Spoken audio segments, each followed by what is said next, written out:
Everything on earth is a valuable commodity to somebody, including you. And that's what we need to know. So there's enough commodities throughout this world for everybody to get rich. Everything on earth is a valuable commodity to somebody, including you. And just to amplify the value of relationships, business is all relationships. It's all about relationships. And these people have turned themselves into billionaires just developing relationship portals. So what these relationships do is they give you feedback, they give you money, and they also whisper in your ear about new products that you need to create. Customers. So when you get your commodity, these are the people who are going to come at you. These are the relationships now you're going to know, you're going to see them. They're going to be the customer, this guy. The manufacturer's going to tell you, I can make your widgets for $15 less than you would do it on your own. Okay, make it for me. More money in my pocket. The guy who's going to supply all the different parts to the manufacturer. The person's going to reinvent your product. I know those sneakers are hot, but if you had a little widget on the back, that's fire, right? These people are going to reinvent your product for you. You just have to listen. And then the facilitator, this charismatic individual who has access to all of these people. And this is the behavior of money. So if you even think about it, all peace on earth, or if you're comfortable in your world, if you have information, commodities, and relationships surrounding you, they protect you like a force field. In addition to making you rich, there's nothing on earth you can't handle if you have those three things working for you. So the question then becomes, if we can create money and we can manufacture money like this, why is school valuable? What's the point? Why are we in college? There's some people that have bypassed the college experience completely. They don't need to be here. Well, college is only really about two things. It teaches you how to think critically. And I never knew what that word was. My wife's a teacher, and she's the one who taught me about thinking critically. But thinking critically is the most important piece in your money machine to creating that idea. And we're going to go through an example of it. The difference is thinking critically. Understanding the differences. When you were little and you hear Channel 13, two of these kids are doing their own thing. Remember that? What is the point of this jingle? I had no idea, right? That's what it's trying to teach you. Identifying the differences in things is where you come up with your next new product.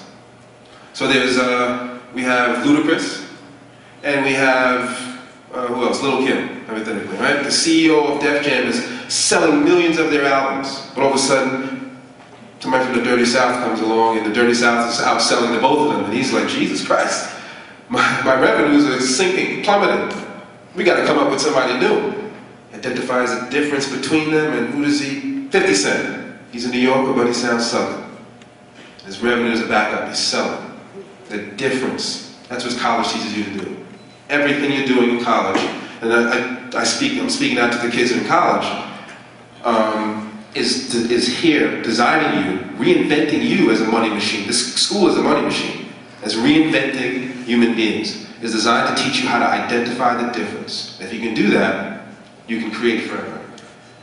Here's an example. The hard boot that hurts everybody's shoe, that's painful. Somebody comes up with the UGG shoe, right? That's alleviating physical pain. But you can't wear the UGG in the summer. So what's the difference between those two? Croc. Boom, millions, billions even. All right, that's how you create products. No matter what it is, whether it's a widget, or a toothpick, or a heat-seeking missile by a NASA engineer, that was the process. That's the thought process. And college teaches you how to do this, which is these two things, finishing what you start and thinking critically, are the two most important aspects or traits of a successful entrepreneur or CEO. Usually people say, oh, I'm going to start this, I'm going to go out, I'm going to start this kind of a company, and they stub their toe because it's just too painful, and they quit. You have to be able to endure pain. So the same reason why, same thing that makes you rich, just creating a product to alleviate pain, is the same thing that stops you from continuing your process to be a successful entrepreneur. It's a weird dichotomy. So let's look at some examples. Martha Stewart. She identified pain and time, as we said before. So women are out there, they need to cook, they need to make food for their children, and they're working because they're independent in the 80s. Comes up with a cookbook. People love it, relationships, and over time, she stopped selling, people tell her, whispering in her, hey, why don't you get widgets and soaps and bathrobes, and she has a lifestyle brand. The same people who bought her product are the ones who turned her into a billionaire. Let's look at this guy, 50 Cent, Puffy. He identified that, I remember when I was in college and I was getting ready to graduate, the hardcore rap music was out, and I was like, are they really shooting each other like that? I'm gonna have to come back to New York and get shot? I was like, I don't want to do that. And I would go to the clubs, spent my time in the clubs, and I realized that the women didn't like that. They didn't like that. They wanted dance, they wanted R&B. So Puffy identified that pain, and he came up with Jodeci. He came up with Biggie Smalls, and the difference between the hardcore and R&B. Women loved it. Women loved it, right? And he started hanging out in the Hamptons with all the CEOs, and he whispered in his ear, hey man, you should take all that business and start yourself a clothing line. Right? Same people who bought his music, they bought his clothing. Somebody else gets in his ear, hey man, you should take all this music group that you're doing since you're the godfather of music and MTV. It's another product. Right? Same people that bought his music and his clothing, they watch his reality show. I was whispering in his ear, hey, people like to drink when they're in the club, kid. Get their drink on, it's some rock. So now he's got 4 money machines going while you sitting there standing still at the same time. So is it any wonder why he's worth $400 million? It's very, very easy. So he's making money machines. You're like, hey, if people are dressed nice, they want to sit in some nice furniture, right? Ralph, sell some furniture. Right? It's furniture. Ralph Lauren is now the greatest businessman in the history of the world. That's his MO. He's worth $6 billion. Right? He started off selling ties out of a suitcase. Right? Let's look at Oprah. Right? There's all kind of pain in the world, all type of pain, a whole heap of pain. People dying, everybody's in pain. Emotional pain, right? Oprah says, hey, everybody wants to talk about it, let's talk about it. Let's sit down, let's talk about this, bro. All right, women love it.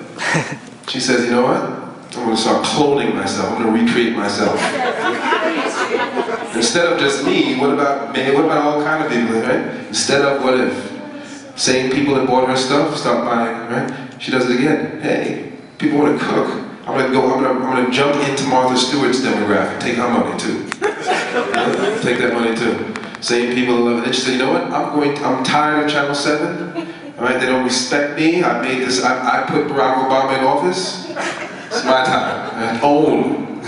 She's the ultimate entrepreneur. She can sell anything. All right?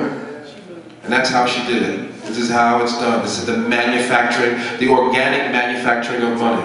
This guy, I love this guy, Scott Morris. He was a lawyer. He reinvented the whole world of sports agency. He said, hey, I'm going to take all my law information, because I know how much money these teams, baseball teams, are really making, and I'm going to sell them this product, this guy, Mr. Rodriguez. And he's the godfather of baseball. He reinvented the industry. Right? He developed a relationship with the Yankees. And just to let you know how much these guys make. All right? Alex Rodriguez gets about 190 million or some sick number that we probably can't even get. 270? 272, all right, whatever. Right? So he's basically like a headhunter.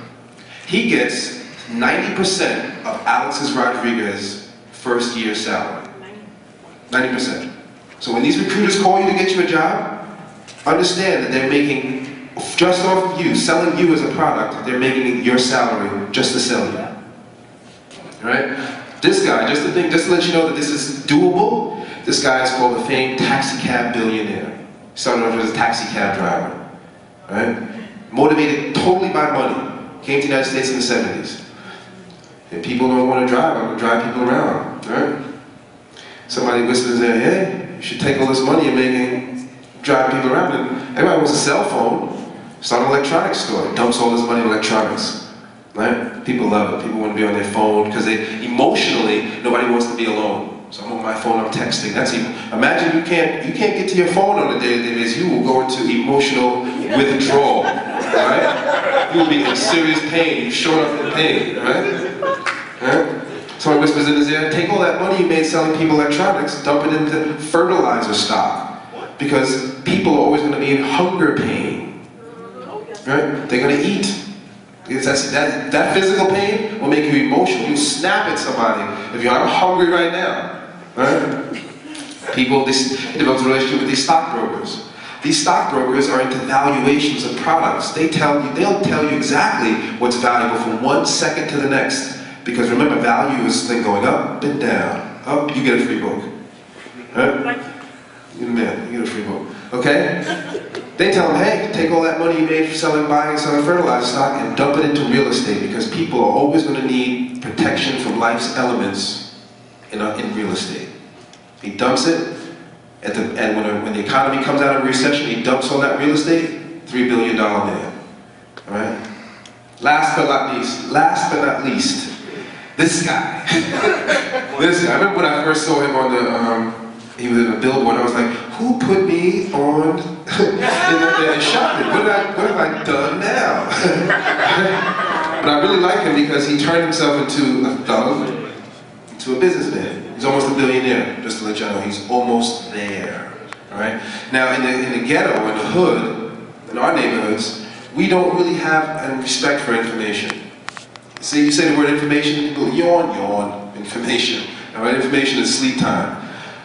But because of that, we don't necessarily produce things of value, because we neglect the value of information. What do we use to get a hold of something valuable in the ghetto, in the hood? Let's be honest. We use violence. Right? Violence is a very erotic commodity in the ghetto. I'm gonna vic your stuff. Right? And that's why, girls want a thug. Because the thug will take it by force. So 50 Cent, he identifies that. He comes up with, boom, that's why gangster music amongst poor people is so incredibly popular. Violence is something to be bought and sold, whether it's in sports or music or whatever. And he develops relationships with tons of poor people, white, black, or whatever. Somebody whispered in his ear, yeah. Let's let you know the person who hipped him to his clothing line, same person who told Puffy it was originally Tommy Hilfiger.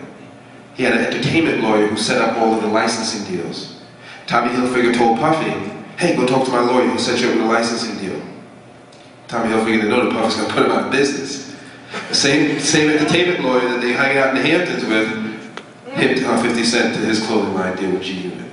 Same people who bought his music bought his clothes. He said, hey man, sell some vitamin water, bro. Right? Like cock tea, you healthy, dude. You know what I'm saying? Buy some vitamin water. Boom. And buy that too. I'm like, hey man, you're a real theatrical guy. You're a rapper. People love you. You should do a movie. 50 Cent's now got a $200 million contract to do movies. Right? He's got all these money machines. So everything is happening over time. And when I was in college and hopefully you read the book, you see value in this. There was always this little T in all these formulas. And me, I was trying to read the chapters. I was like, let me just figure out the hopscotch through these formulas. Because I got to graduate, I got to get up out of here. And, but after a while, when I got into the corporate world, I realized that time was the most valuable commodity to business people. And everything is happening over time. So what we want to do is install a number of money machines that are spinning over time.